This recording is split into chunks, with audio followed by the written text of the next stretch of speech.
Senang sekali saya Hanif Al-Kadri bisa ketemu Anda lagi di channel ini, Hanif Speaking.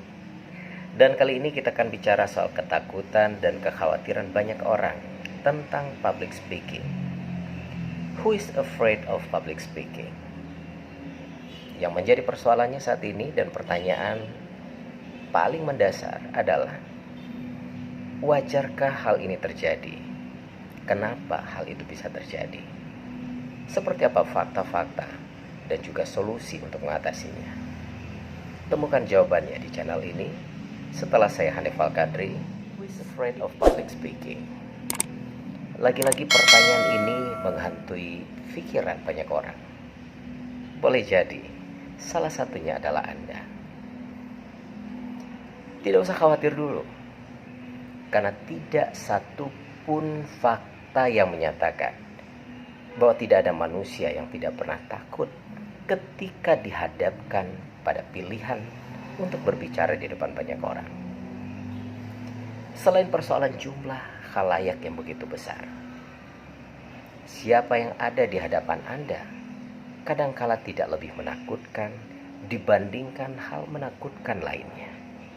Apalagi jika dimaksudkan adalah orang-orang baru yang sama sekali belum pernah sekalipun Anda temui, atau orang-orang hebat dan penuh talenta, orang-orang pintar, atau malah Anda akan dihadapkan pada orang-orang yang menurut pikiran Anda adalah mereka yang memiliki kemampuan, kualitas yang melebihi Anda, dan kedudukan di atas Anda. Apa kira-kira yang akan Anda lakukan ketika hal ini terjadi pada Anda? Takut? Tetap santuy? Atau berusaha melawan ketakutan? Atau pura-pura tidak takut? Padahal kenyataannya berbeda. Haruskah Anda gagal dan kehilangan job atau pekerjaan, atau kesempatan besar yang seharusnya bisa Anda raih hanya gara-gara persoalan ini? Pertanyaan ini akan kita ulas lebih jauh dalam channel kali ini. Tapi seperti biasa, sebelum lanjut lebih jauh, jangan lupa untuk subscribe dan klik tanda lonceng agar Anda menjadi orang pertama yang mendapatkan konten public speaking setiap kali konten ini mengupload hal baru.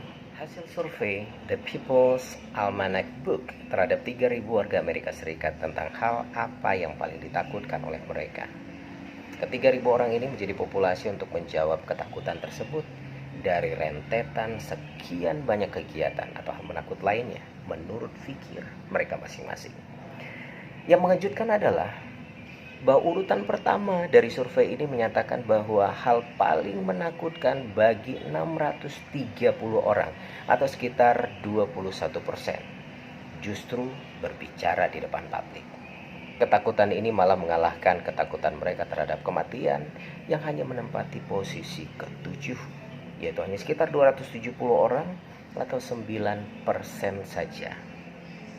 Artinya apa? Bahwa menurut 3.000 populasi orang Amerika yang diambil secara di depan publik jauh lebih menakutkan dibandingkan dengan kematian. Jadi ingat, the fact is nobody is born speaker. Artinya tidak satupun manusia dilahirkan sebagai pembicara handal, termasuk Anda dan saya. Meski ada bakat, tapi proses jauh. Tidak selamanya bakat menjadi faktor penentu kesuksesan seseorang dalam berretorika atau berbicara di depan publik atau di depan khalayak. Fakta lain menyatakan 55% keberhasilan seseorang sangat ditentukan oleh ekspresi dan bahasa tubuhnya. 37% lainnya ditentukan oleh tekanan suara Anda. Dan kedua hal ini sekitar 92% itu bisa dilatih atau perlu mengikuti proses latihan yang lebih panjang. Hanya 8% yang menyatakan bahwa bakat menentukan keberhasilan seseorang untuk berbicara. Kalau begitu apa yang harus Anda lakukan? Ini menjadi pertanyaan berikutnya. Ingat, ada 3 fondasi dasar sukses dalam public speaking. Yang pertama, Anda fokus on your message. Know your audience, know your subject, atau kuasai topik pembicaraan. Ini adalah proses latihan, bukan bakat.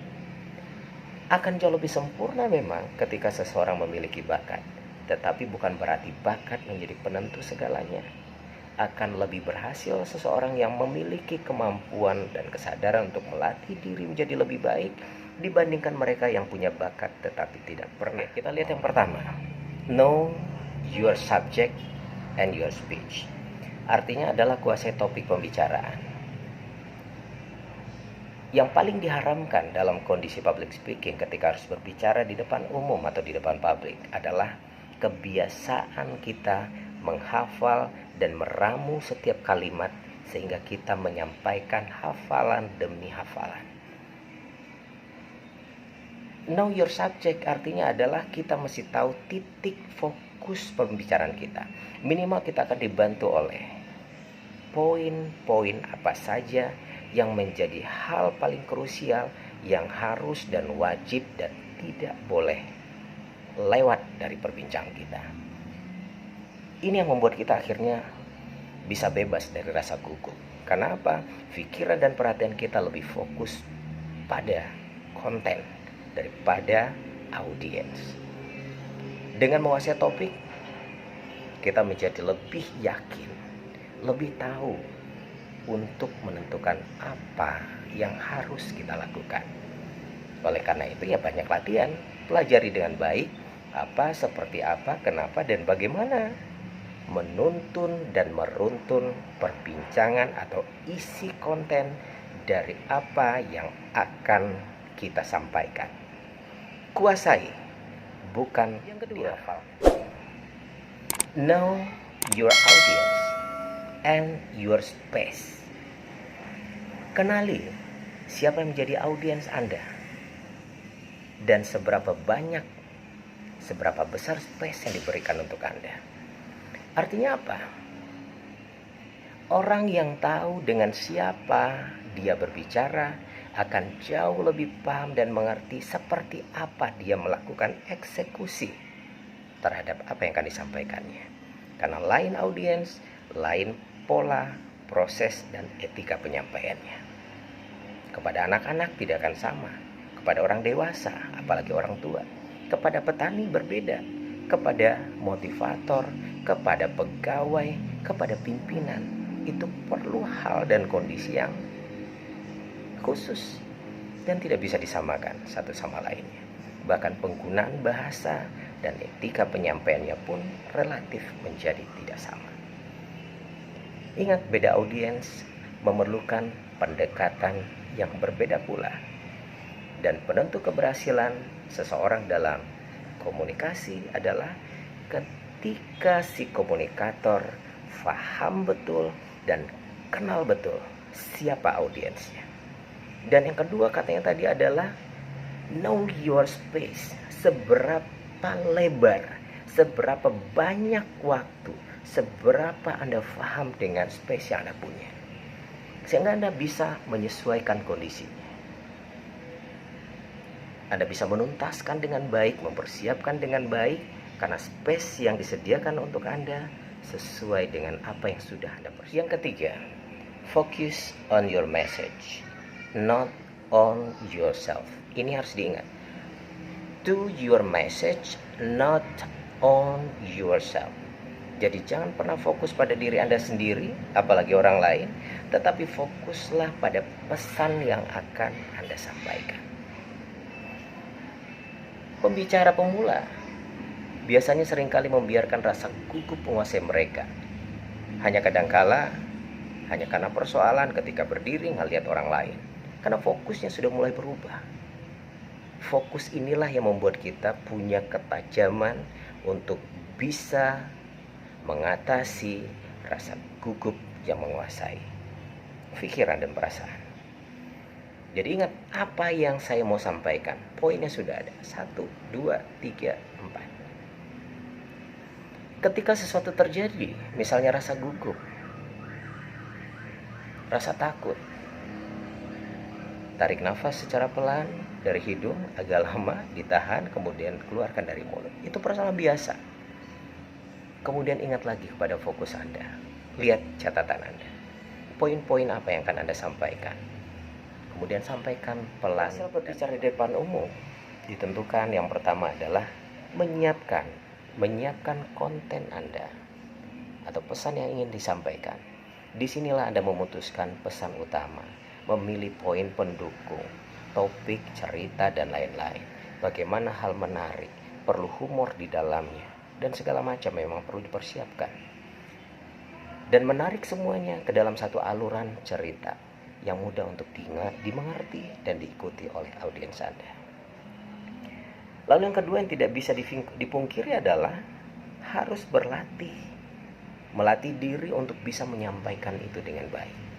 Iya, Anda sedang mempraktekkan konten yang ingin Anda sampaikan. Tetapi yang lebih penting adalah Anda berlatih bagaimana Anda ingin merasakannya saat Anda menyampaikan hal tersebut. Dengan kata lain, santai, percaya diri, otentik, berwibawa, dan apapun yang Anda rasakan pada saat akan menyampaikan itu pada kondisi real harus muncul saat Anda melakukannya saat latihan. Semakin sering Anda melatih diri, semakin lebih gampang Anda menguasai publik Anda pada saat Anda berbicara di depan mereka yang sebenarnya.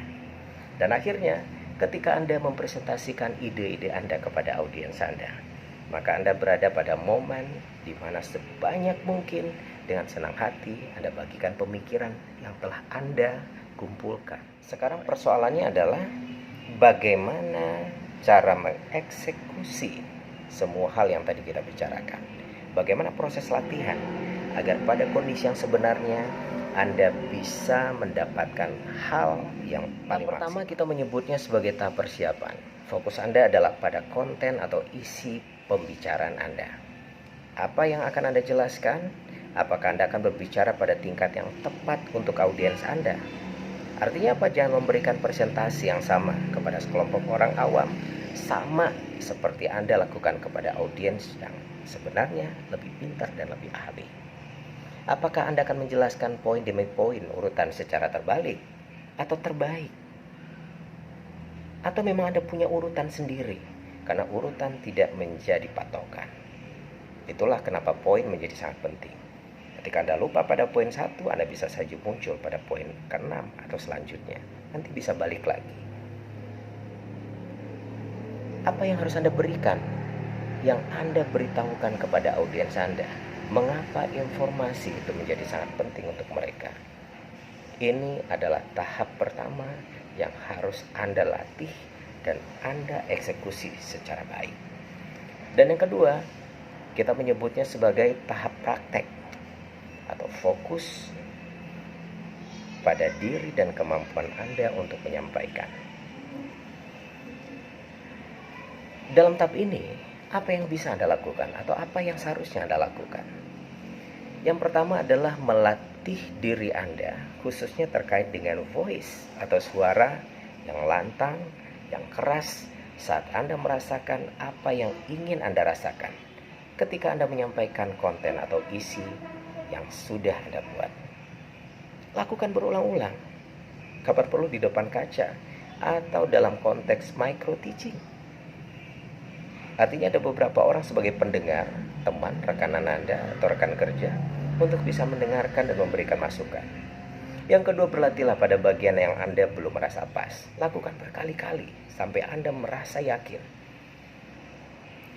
Katakan hal-hal dengan cara. Yang ketiga adalah tahap penyampaian.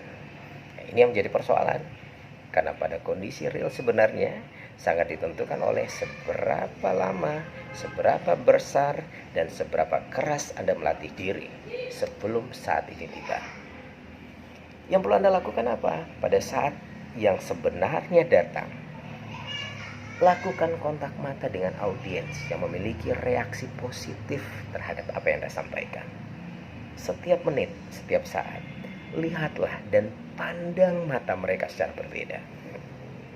Tapi selalu menatap seseorang karena eye contact menjadi inspirasi bahwa Anda peduli dengan lawan bicara Anda.